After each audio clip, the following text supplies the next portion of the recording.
আজ রাজ্যের উন্নয়নের নিরিখে অত্যন্ত গুরুত্বপূর্ণ একটা দিন, কারণ নবান্নে আজ একটা হাই ভোল্টেজ বৈঠক হয়েছে। বৈঠকে কারা কারা ছিলেন? অবশ্যই রাজ্যের মুখ্যমন্ত্রী শুভেন্দু অধিকারী, আর তার সঙ্গে বৈঠক ছিল রেলমন্ত্রী অশ্বিনী বৈষ্ণবের। তবে অত্যন্ত গুরুত্বপূর্ণ যে বিষয়টা, শুধুমাত্র রেলমন্ত্রী একা নন, পুরো রেল বোর্ড নিয়ে তিনি এলেন এই বৈঠকে। বাংলায় ডাবল ইঞ্জিনের রেল। এবার নবান্নে রেলমন্ত্রীর সঙ্গে বৈঠক পুরো রেল বোর্ডের। রাজ্যের রেলের পরিকাঠামো নিয়ে আলোচনা হয়েছে। রেল বোর্ড, গোটা রেল বোর্ড নিয়ে নবান্নে বৈঠকে রেলমন্ত্রী অশ্বিনী বৈষ্ণব।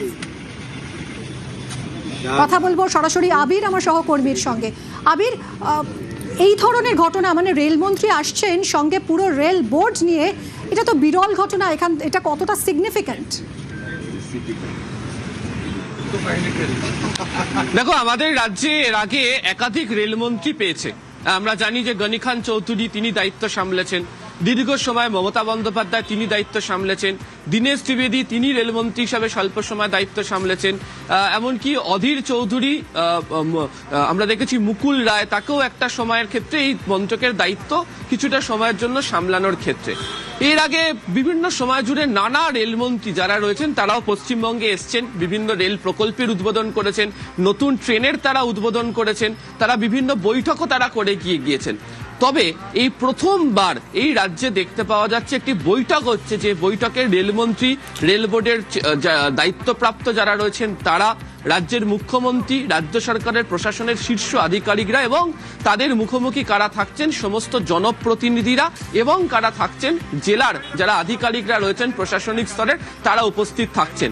বিগত কয়েক বছর কেন, যারা রেল প্রশাসন দীর্ঘদিন ধরে যারা চালান, যারা রাজ্য প্রশাসনের সঙ্গে দীর্ঘদিন ধরে কাজে অভিজ্ঞ, যারা অত্যন্ত যাদেরকে বলা হয় সিনিয়র পলিটিশিয়ান, রাজনীতিবিদ, তারা কেউই সে অর্থে মনে করে উঠতে পারছেন না যে এই ধরনের কোনো নজির বা ছবি এর আগে আমাদের রাজ্যে কোথাও কোনোভাবে ঘটেছে।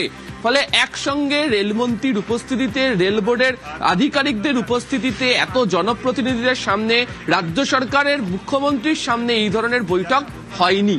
এবং অনেকের রেল বোর্ডের যারা প্রতিনিধি তাদের সাথে বৈঠকের সময় কথা হচ্ছিল, তারাও মনে করে উঠতে পারছেন না যে বিগত কয়েক বছরগুলোতে আমাদের দেশের কোথাও কোনোভাবে রেল সংক্রান্ত বৈঠক করতে গিয়ে এরকম বৃহৎ আকারের টিমকে নিয়ে গিয়ে তারা বৈঠক করেছেন। ফলে সেদিক থেকে দেখতে গেলে পশ্চিমবাংলাতে আজকে এসে নবান্ন সভাঘরে যে বৈঠক এখনো চলছে তা অত্যন্ত প্রশাসনিক ক্ষেত্রে দাঁড়িয়ে, রেল প্রশাসনিক ক্ষেত্রে দাঁড়িয়ে এবং রাজনীতির দিক থেকে ভীষণ রকম ভাবে তাৎপর্যপূর্ণ।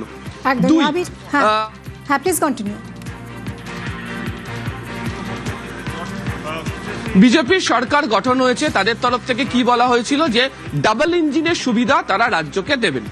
আজকের এই যখন বৈঠক চলছিল, বৈঠকের ক্ষেত্রে রেলমন্ত্রী একটা কথা বলেছেন যে এতদিন পর্যন্ত অর্থ দেওয়া হয়েছে, সাহায্য চাওয়া হয়েছে, সেই সাহায্য শুধুমাত্র পারমিশন দেব না এটাতে আটকে নেই, বিভিন্ন সময় কাজ আটকানোর জন্য আদালত পর্যন্ত চলে দেওয়া হয়েছে। এখন আর সেই সমস্যা থাকবে না, রাজ্য সরকারের তরফ থেকে পূর্ণ সহযোগিতা তারা পাবেন। এক্ষেত্রে দাঁড়িয়ে যারা রেলের আধিকারিকরা রয়েছেন, এদিন তাদেরকে বৈঠকের মধ্যে রেলমন্ত্রী বলছেন যে আপনারা হাত তুলে জানান যে আপনারা এই কাজে সহযোগিতা করবেন তো।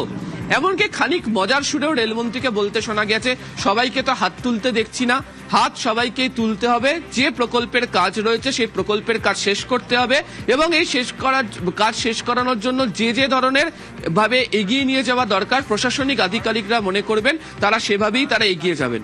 এবং এ কারণেই যেটা জানাও যাচ্ছে, বৈঠকের মধ্যে স্পেশাল সেল তৈরি হচ্ছে, 48 ঘন্টার মধ্যে যাতে সমস্যার সমাধান করতে পারা যায় সেই তৎপরতা দেখানো হচ্ছে।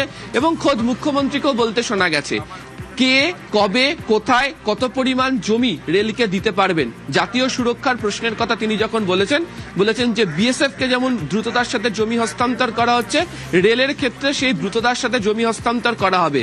এবং সেই কারণে যারা প্রশাসনিক আধিকারিকরা রয়েছেন তারা যেন একটা ক্যালেন্ডার তৈরি করেন এবং সেই ক্যালেন্ডার মেনটেন করে তারা যেন কাজ করেন।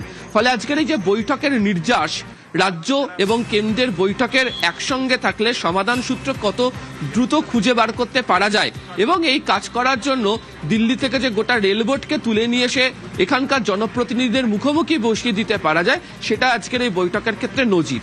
আর শুধুমাত্র শাসক দলের জনপ্রতিনিধিরা নয়, বিরোধী দলের জনপ্রতিনিধিরাও বৈঠকের মধ্যে হাজির রয়েছেন এবং তারাও বলেছেন আগে এই ধরনের বৈঠক তো হতো না, বলার সুযোগ থাকতো না, এখন তাদের বলার সুযোগটা তৈরি হচ্ছে।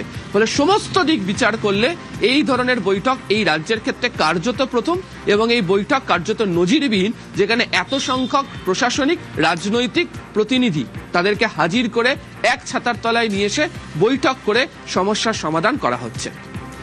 ধন্যবাদ আবির। একগুচ্ছ প্রকল্পে ছাড়পত্র এবং একগুচ্ছ নতুন প্রকল্পের ঘোষণা রেলমন্ত্রীর। মুখ্যমন্ত্রীও জানিয়ে দিয়েছেন যে রাজ্য সরকার পূর্ণ সহযোগিতা করবে, জমি কোনো সমস্যা হবে না। আজ বৈঠক শেষে কি বলেছেন মুখ্যমন্ত্রী শুনবো। আমি পশ্চিমবঙ্গের মানুষকে আশ্বস্ত করতে চাই, under the visionary leadership of the prime minister Narendra Modi, double engine is now functioning properly এবং a good outcome will come within stipulated period। পশ্চিমবঙ্গের মানুষ ডবল ইঞ্জিনের টেস্ট পাবে, সড়কও যেমন মজবুত হবে, সেতুও যেমন তৈরি হবে, সরকারি বাসও যেমন ছুটবে, ভেহিকেলও যেমন ছুটবে, সাথে সাথে আমরা রেলের যে মেট্রো এবং রেলের যে টেস্ট মানুষের কাছে পৌঁছে দিতে পারবো। এবার রেলেও আসবে গতি। নবান্নে রেলমন্ত্রীর সঙ্গে মুখ্যমন্ত্রীর বৈঠক। থমকে থাকা 61টি রেল প্রকল্পে গ্রিন সিগন্যাল, 538টি ওভারব্রিজ এবং আন্ডারপাস হবে বলেছেন মুখ্যমন্ত্রী। বাংলায় রেলের 1,02 কোটি টাকার কাজ হবে ঘোষণা মুখ্যমন্ত্রী। রাজ্যে 102টি অমৃত ভারত স্টেশন হবে ঘোষণা মুখ্যমন্ত্রী। দেশকে বাঁচানোর জন্য পশ্চিমবঙ্গবাসীকে ধন্যবাদ জানিয়েছেন মুখ্যমন্ত্রী। আজকে আপনাদের খুব খুশির খবর যে আমাদের এই মিটিং এর যে আউটকাম হবে তাতে পশ্চিমবঙ্গে রেল সেক্টরে 1 লক্ষ কোটি টাকার বেশি কাজ হবে।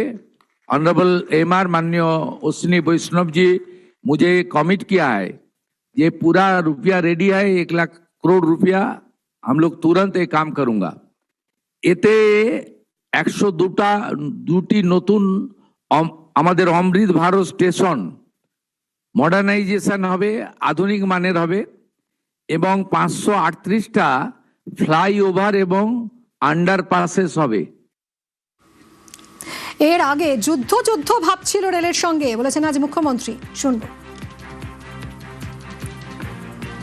রেলের সঙ্গে এই বিগত যে সরকার ছিল একটা যুদ্ধ ভাব, সেন্ট্রাল স্টেট রিলেশনটা এত খারাপ জায়গায় নিয়ে গেছিল, যার ফলে পশ্চিমবাংলার মানুষ আমাদের সবচেয়ে বিশ্বের জনপ্রিয় নেতা এবং ভারতবর্ষের প্রধানমন্ত্রী নরেন্দ্র মোদীজি, তিনি রেলওয়ে সেক্টরে যেভাবে উন্নয়ন করেছেন, রিফর্মস করেছেন এবং রেলকে যে জায়গায় নিয়ে গেছেন, তার টেস্ট থেকে, তার স্বাদ থেকে, তার সুযোগ থেকে আমাদের বাংলার অ্যাপ্রক্স 11 কোটি মানুষ কিন্তু বঞ্চিত হয়েছেন।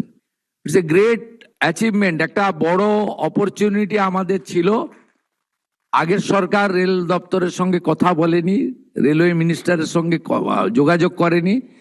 অনারেবল রেলওয়ে মিনিস্টার অনেকবার দিদেন সিএম কে চিঠি করেছেন, রেল বোর্ড চিফ সেক্রেটারিকে চিঠি করেছেন, বাট দে নট রেসপন্ডেড, মানে ওরা কোঅপারেট করেনি, চিঠির উত্তর পর্যন্ত দেয়নি। মুখ্যমন্ত্রী শুভেন্দু অধিকারীর প্রশংসায় রেলমন্ত্রী অশ্বিনী বৈষ্ণব।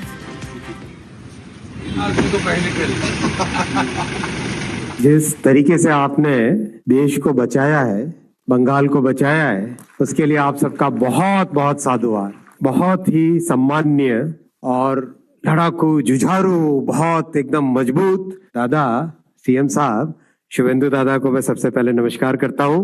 आपके नेतृत्व में इतिहास रचा गया है और मैं विशेष शुभकामनाएं देना चाहता हूं राज्य सरकार के अधिकारियों को, रेलवे के अधिकारियों को। अब आपको अपना काम करने का मौका मिला। इतने लंबे समय तक बंगाल में जिस तरह से एकदम रोक के रखा हुआ था, विकास आगे न हो, कोई काम न हो, वैसी परिस्थितियां बना के रखी थी। तो अब आप सब मिलके दिखा दीजिए कि डेवलपमेंट का काम कैसे होता है, काम कैसे आगे बढ़ता है। अब आप मिलके दिखा दीजिए।